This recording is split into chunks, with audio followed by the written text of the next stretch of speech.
I'm Spencer Soper. I'm a reporter with Bloomberg, and I did spend 1 year in Columbia's MBA program through the Knight Bagehot Fellowship Program. I don't know if do you guys still meet many journalists in your program? Some people are nodding their heads. So I was one of those several years ago. So there's my Columbia connection. You'll find it's a small world. Well, thank you for having us, and we're excited to have Dan here with us. He spent 14 years at Amazon, so I think a lot of you are going to be curious to hear his insights and how he got his career started, and probably learn a lot from him as you're, getting ready to launch your own careers. And we're going to leave some time at the end for Q&A, because I'm sure you guys have some questions of your own. And prior to Amazon, you've been there 14 years. Dan also worked at Honeywell, ADC Telecommunications, Ecolab, and Toshiba. So he's a pretty well-rounded background. So why don't you tell the group about your career progression at Amazon over the past 14 years? Sure. First of all, thanks for having myself and Amazon here at this event. I'm sure there's a lot of Columbia MBAs, is that right? A lot of Columbia MBAs in the crowd there? Well, thank you for having us. We're excited to be here. We have a great relationship with Columbia, Amazon does.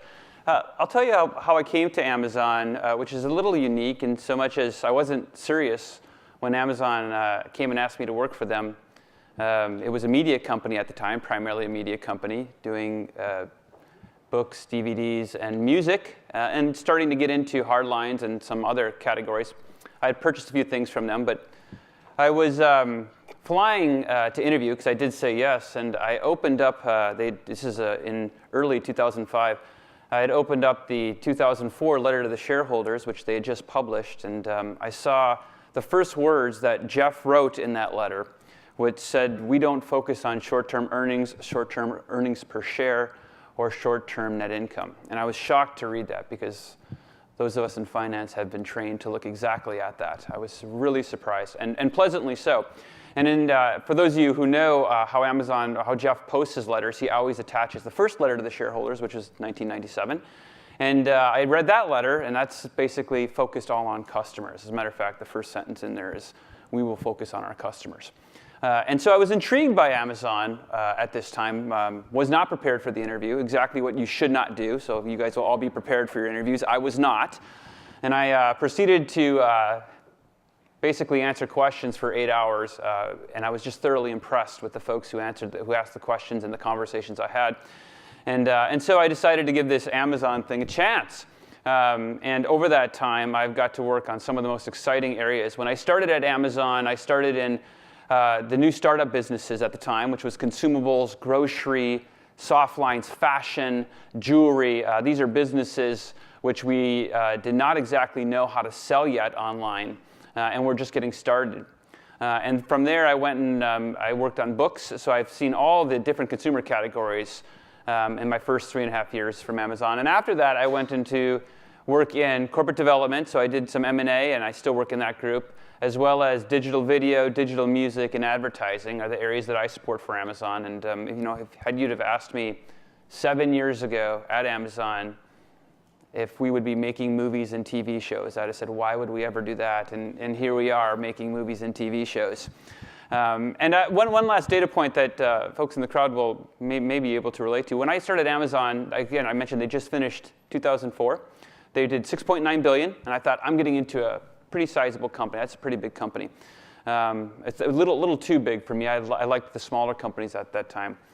Well, in Q1 of 2018, we did $51 billion of revenue. So we surpassed that in 12 days. January 12th, we surpassed when I started what took a whole year to do. So I've been able to see some incredible growth, and it's been an honor to be to be part of that experience. All right, great. And so Amazon's had a little bit of a rough time in New York recently, and I was joking with Dan before we came in that, I don't know, I'm getting on stage with an Amazonian in New York where they're going to throw rotten cabbage at us. But why don't you guys make them feel good? How many Amazon customers are in the room? Yes. See that? See, so there you go. I feel good. Yeah. See, you feel By the way, I was not expecting that question today. No, and I'm not. Well, no, I'm not prepared. I wanted to lead into the customer experience. So you see all the shoppers here. Yes. And we're talking about artificial intelligence. So why don't you tell us about how artificial intelligence influences the customer experience that a lot of these people see day to day. Absolutely. And by the way, the first question you probably have is, what the heck is a finance person talking about artificial intelligence up there for?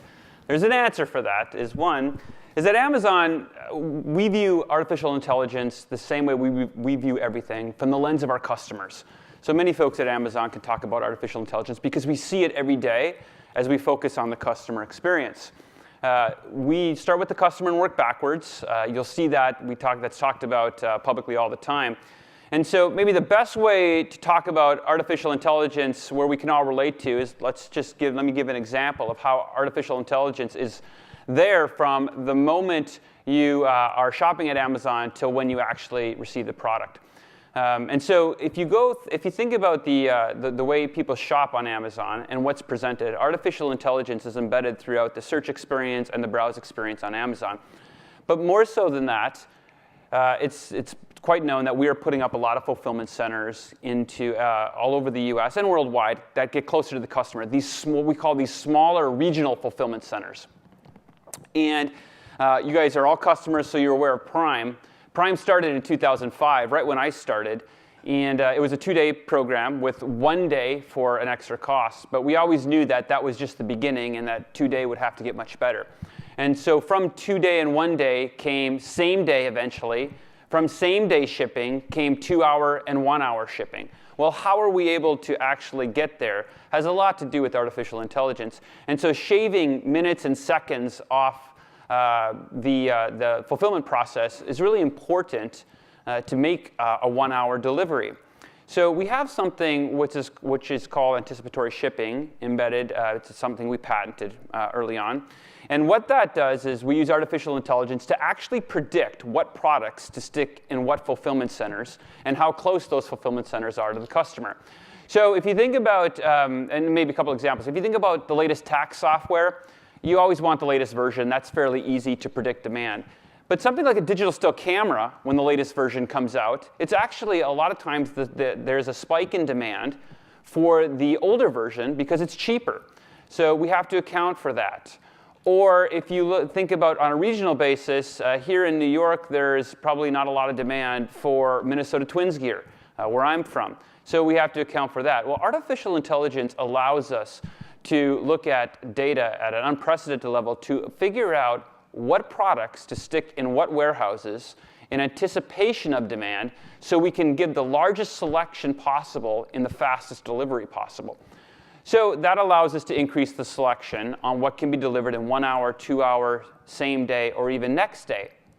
So that's on the order entry process. So take it to the fulfillment process. You click the buy button, so you buy something on Amazon. So what happens then? Well, then we get into the artificial intelligence embedded in the fulfillment centers or the warehouses, and there's where you do have the robots. They're like the Roomba vacuums, only they're much, much bigger. They're what we call Kiva robots, which was an acquisition we made about 5 years ago, maybe longer, but it's been about 6 years. And those robots are all running around the fulfillment center using artificial intelligence. It looks like organized chaos. And when I started in 2005, I actually went to a fulfillment center, and I had a warehouse gun that told me what bin to go and pick a product of, stick it in my cart. Then I had to walk over and pick another product, and I'd fill my cart up, and I'd bring my cart over, and then they would be packed. Well, what the robots do is they actually pick the entire rack up and bring the entire rack, thousands of pound plus racks. And they bring the rack right to the picker, and the picker actually takes the product out of the bin. And then the robots figure out where to go place the rack. It may or may not go back to the same spot. It's all being done with machine learning to determine what is the best spot for that rack to go by in anticipation of demand. And so what artificial intelligence does in that example is it allows our fulfillment center workers to walk a lot less because the actual product is being brought to them in a very smart and automated way. And then finally, you think about the last mile. So I've given you the first and the middle mile. You think about the last mile. Now we have something called Flex, which is not too dissimilar from Uber or Lyft, where we have drivers deliver packages that need to be delivered quickly in 1 hour, 2 hours. Well, our Flex system allows us, of course, to schedule the right amount of drivers, but it goes farther than that. Again, this is where artificial intelligence comes in, and it knows the size of the driver's car. It can help figure out what to pack in the car, what can fit, what are the where the drop-offs are in the neighborhoods, and it can actually even tell the driver what the best way is to pack the car for the most efficient delivery. So all this is to say that it shaves minutes and seconds off the order entry, so we can expand the selection that we can offer the fastest shipping possible. So artificial intelligence in that case is actually from the very start of the process, from when we order product to actually where we deliver it to the customer. Oh, good. And you mentioned Prime Now, and I remember when I was covering Amazon when Prime Now came out. This is the 1 and 2 hour delivery service. And we're just very eager to kind of figure out, okay, what are the kind of things that people need so quickly? And I remember hearing that condoms were a very popular item sold through Prime Now and to college students. And then we were thinking like, okay, is this like aspirational purchase or like a heat of the moment purchase or like what's happening here? You know, and the story that got away, I never really got to do that one, but it did come up in one of their sessions down the road where they actually mentioned a sales metric of condoms. So we're on the right track. We're on the right track. But so now you also work in digital video, and Amazon has streaming services and advertising. Yes. Can you tell us how artificial intelligence plays a role in those parts of the business? Yeah. So I gave you a great example on physical product. In the digital world, it's no different.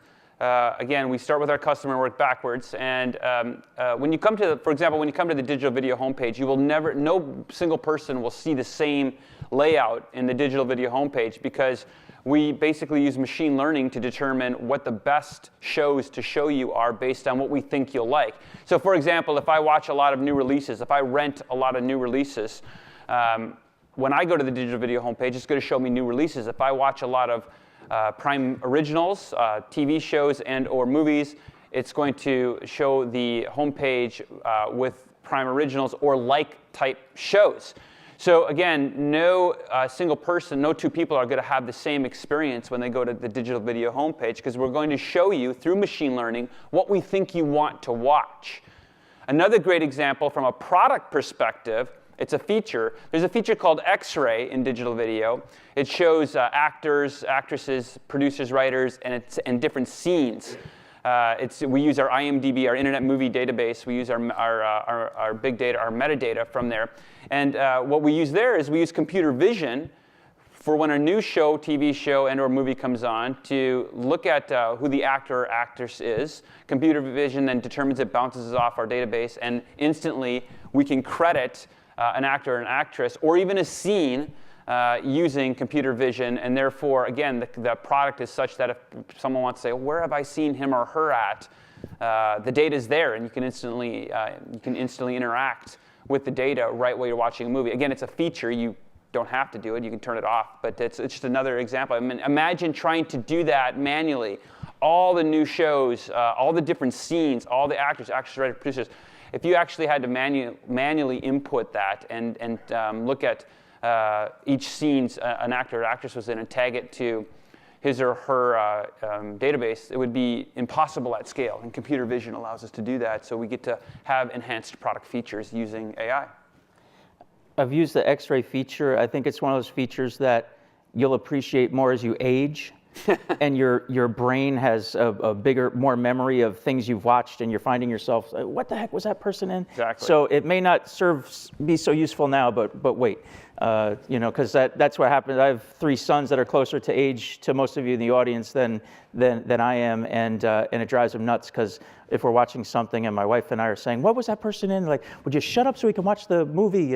And so X-ray can be a very useful feature. Yes. Save some indigestion. So we talked about personalization and how artificial intelligence can guide personalization in terms of recommendations. Amazon spends billions on programming. Is any of this information used to guide the investment side of your production businesses? Well, we might use algorithms and or deep analytics and or machine learning, for example, to showcase what shows are available to watch. We may even use it to help us look at what types of shows our customers are watching But this is an area where I feel artificial intelligence is not going to be prevalent anytime soon, because when you look at whether it's a show or music or even a book, an author, that is a highly creative area, a highly creative industry. So, Amazon Studios, we've been nominated for over 10 Oscars, 30 Golden Globes, and 60 Emmys, and that is because. But who's counting? Yeah, that is because, and we're up for one more this Sunday. There's an Oscar. Hopefully, we win. That is because creators. Not Amazon creators, but creators that work for Amazon, and producers and writers, that is their art. No different than when an author writes a book. That is art that we try enable the artist in this case, or the creator, to be able to express his or her art in the right form. And do I wish, as the finance person who signs off on that content spend, do I wish there were algorithmic ways to guarantee the show's success? Absolutely. Are there? Absolutely not. It's a big art. It's where AI is not going to be prevalent anytime soon. All right, good.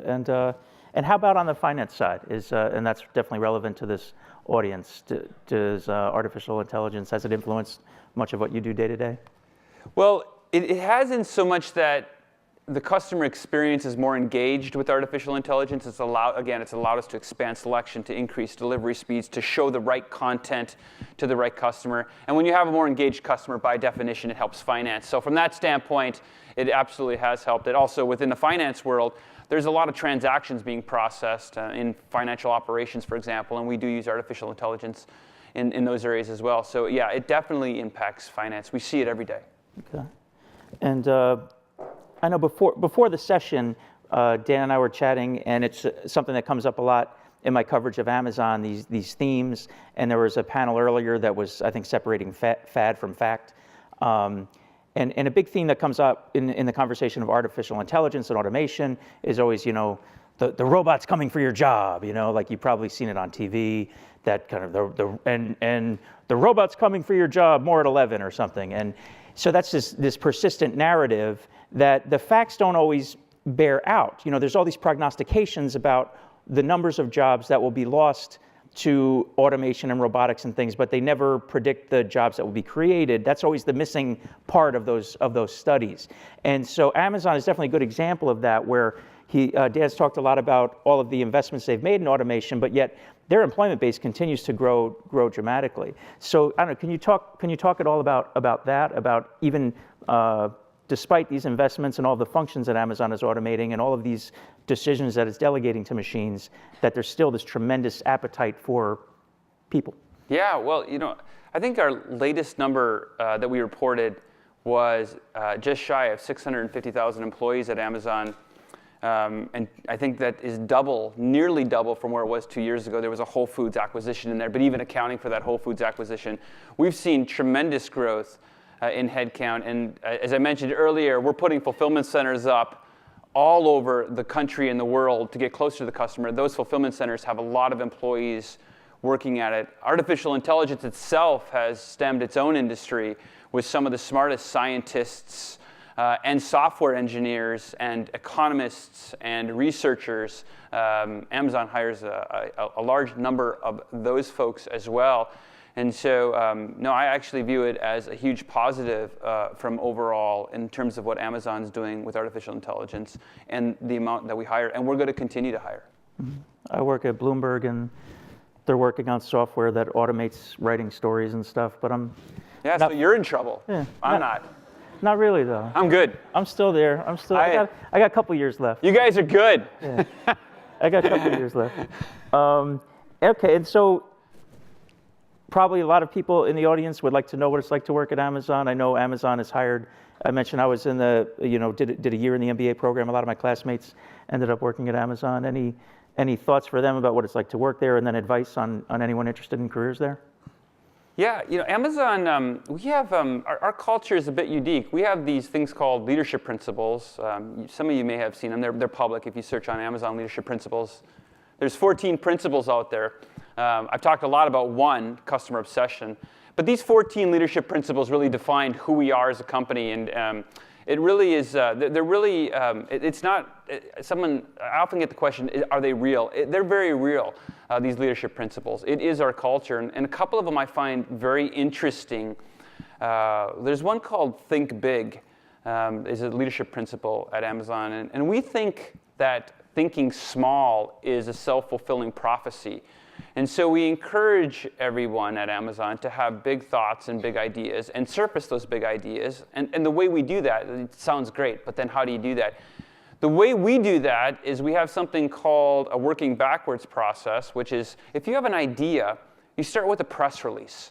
Because the press release is the customer focus of anything. When you issue a press release, you're talking to your customers. And so anyone who has an idea, we don't actually publish it. We could, but it is an internal press release. But it's written as if you could send them to me. A press release, yeah. I'm glad to proofread them for you. Yes. And from these press releases, you develop what we call frequently asked questions, but they're customer focused. So what we don't do is take a big idea and write a 100-point PowerPoint presentation or a 20-page document outlining why this is a great idea. We start with a very simple press release. It's very high level. And then we determine, should we go deeper? Is this a great idea? And then we'll develop more of the data, the analysis, the numbers, the right customer experience from that. So that's an area where, again, what working for Amazon is like. You have to be able to think big. Another one that I love to talk about is bias for action. At Amazon, we think speed matters. We think getting big fast matters. So moving quickly and not being able to dot every I and cross every T. It's interesting. I have a team of economists who work for me, and they like to dot every I and cross every T and have 200-page published reports. I'm sure I've offended a few people in the room with that. But you have to be very nimble and quick at Amazon, and that's a huge positive because we don't feel like we have to have everything buttoned up. In other words, when we try to launch something, it's not launch it in the US, iterate, then launch it in the UK, then launch it in Japan. We try to launch everything globally, day and date, even if it's not quite ready. Because we think launching everything quickly is the right thing to do for our customers and the right thing to do from an innovation standpoint and a move fast standpoint. And the final leadership principle I'll just bring up is dive deep. We've got this process at Amazon where everybody goes deep in the weeds. We're a very analytical company. There was once a quote by Jeff, which I love, that says 80% of the time the data tells us what to do, and those decisions are easy. So you have to go deep into the data and do a lot of analytics. He says 20% of the time, either the data gives us the wrong conclusion or there is no data. And those discussions, which happen to be some of the most interesting discussions and fun discussions, are really hard decisions to make. So we're a very analytical company, and that's another leadership principle we have. Okay. Well, we have a few minutes left, and we definitely want to give time for questions from the audience. And the last thing I'd say before that is Dan said he was looking very forward to all the LinkedIn requests he's going to get after the session. So make him feel like a rock star. I think there's mic runners, so they'll just raise your hand if you have a question. Hi, I'm Tanya, CBS first year. I think a lot of us may have read about the hiccup that Amazon had with their HR division and trying to use AI to screen resumes. They ended up with a bunch of Jakes who play lacrosse. Obviously, I'm exaggerating here. But so how do you think about ethics and how do you challenge the AI you're developing to make sure that you're still being equitable, just, fair, and that you're not biasing society, which you have a huge control over in a specific direction, right? Yeah, well, I can understand why you're concerned with that. I think that is something which did concern us. Obviously, there are times where you have best intentions and it doesn't work out quite the way you think, but we quickly course correct on areas like that. As it relates to this situation, of course, if I could go into a lot on diversity and what we're doing from a diversity standpoint. It's something we are very focused on and making great progress on. I see it every day at Amazon. But those are instances where we went through a door that we quickly changed course on, and that's going to happen in any environment that we do. And I think what we want to do there is quickly course correct when we admit that we make the mistake, and we're very good at admitting that when we make mistakes in situations like that and quickly course correct on them and make sure that we learn from it. I could go back there are many, many instances, not specific to the one you're referring to, but where we where we thought we were doing something right and it just didn't turn out as we had originally thought, and we quickly course correct in situations like that. There's a Hi, good question over here. afternoon. So I'd like your best guess on what Amazon in 2050 looks like. And if you have no idea, just your thoughts on what we can expect from big tech in 30 years or 40 years from now. You know, that is a great question that I started out, of course I have no idea what Amazon's going to look like in 2050. But I will say this. Your boss said he thought it might be bankrupt, right? Yeah, Would it be yeah. bankrupt by then? He said there could be another Amazon. That could, Yeah. Yes, Jeff is very good at saying stuff like that. I don't think I should say that here, but especially as the finance person. I will say this: when I started Amazon, did I think we would be delivering groceries to people's houses? No, I did not. And we did it within my first 18 months at Amazon. I was running the finance organization of a grocery business that was delivered to doors. Did I ever think, as I mentioned before, that we would be making movies and TV shows becoming a very reputable studio? No, I did not think that at all. I thought that was crazy. Did I think we would buy a physical grocery store? Absolutely not. And we bought a physical grocery store. So that tells you that you're talking 2050. I'm talking 2 months, 18 months ago before we launched this stuff. I was shocked. So I have no idea what Amazon's going to look like in 2050. I do know that technology is really changing different industries in a positive way. And I know that the theme of this conference is what are some of the offsets of that. And there are some, but there are a lot of positives going on. Web services wasn't around when I started Amazon. And now web services, of course, is allowing so many companies to do things that they otherwise couldn't have done, including AI in the cloud and being able to do AI-type work. So I do know that it's exciting. I do know that none of us are able to predict it. And I do know it's going to look very different than what it looks like right now. There's a couple in the front here. Thanks. Hi, thanks for coming today. So my impression from the press is that on the media side in film and television, Amazon manages costs more carefully than a Netflix or an Apple might. Do you think that's true? And what's a way that you think about financing that perhaps one of your competitors wouldn't? We have so I'm going to answer that two ways. One, we have a leadership principle called frugality. So we do manage costs in a way that we are a very frugal organization. But I want to caveat that, say that is from when the not from a customer experience standpoint. From a customer experience standpoint, we will do whatever it takes to get the right customer experience. And I'm not suggesting that we don't manage costs. I'm saying the customer experience, we know that focusing on the long term will have the we will maximize free cash flow over the long term by focusing on the right customer experience right now.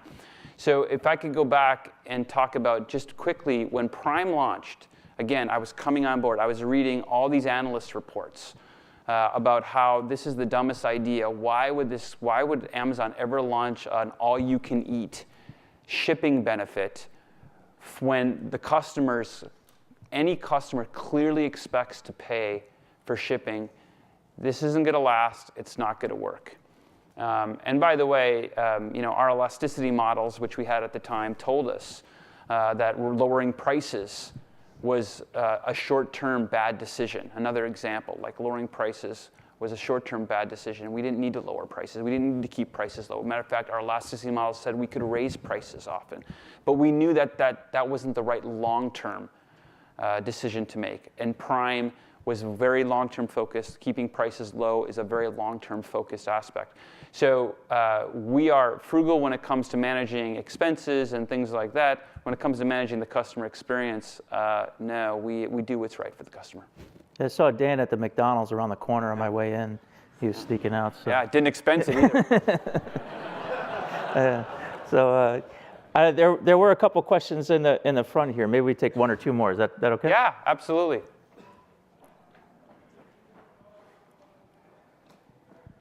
Hi, could you give us an example of a decision you've made that's in the 20% category where there is no data or very limited data? Absolutely. I can tell you this. Digital video is a classic example of where there were no analytics that we could do. And trust me, I'm in charge of this area, that could say investing in original TV and original movies is the right strategy financially, and bundling that up in a prime product that is primarily known as a shipping benefit. And so it was a lot of modeling that we put together that really was a bit of a, hey, this is more of a what do we believe situation, and how can this look many years from now, than it is on, I've got the model all figured out, here's what we should spend, and here are the shows that we should make.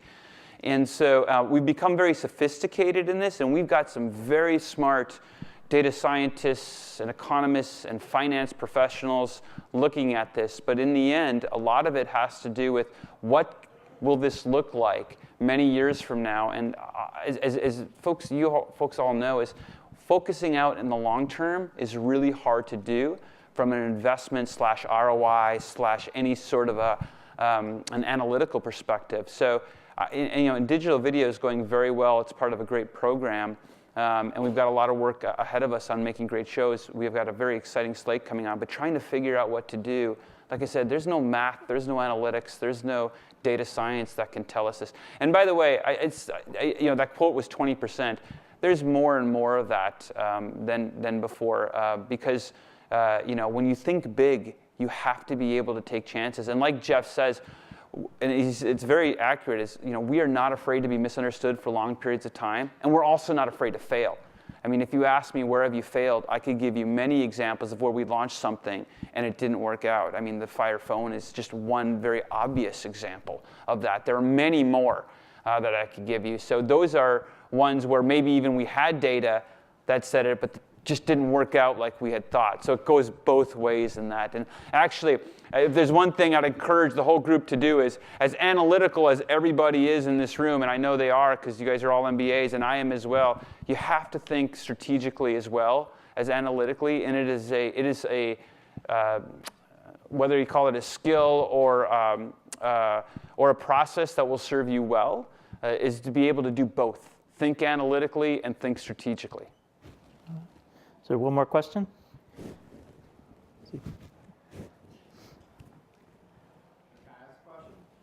Thank you.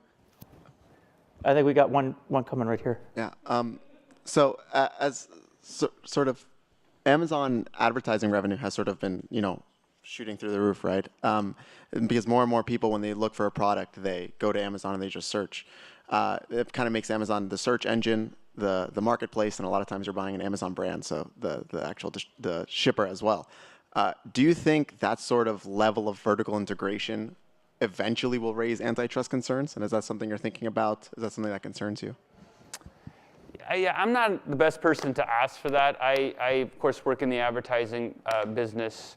I was there when we launched advertising way back in 2009. And the advertising that we do is really to the benefit of the customer. It really does. We show the right ads to the customers at the right time. I mean, that's what we're trying to do.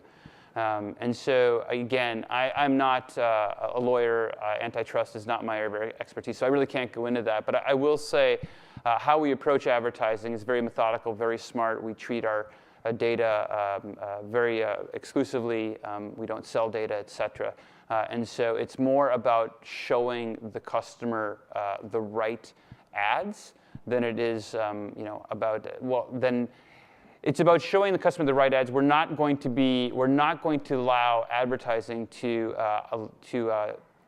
disrupt our trust our customers have given us. We would not do that, and we don't do that. We're very smart about this, and there are a lot of very smart people working in our advertising business whose goal it is to make sure it's the right customer experience from an advertiser's perspective and the right advertising experience from the advertiser's perspective, which we also view as our customers.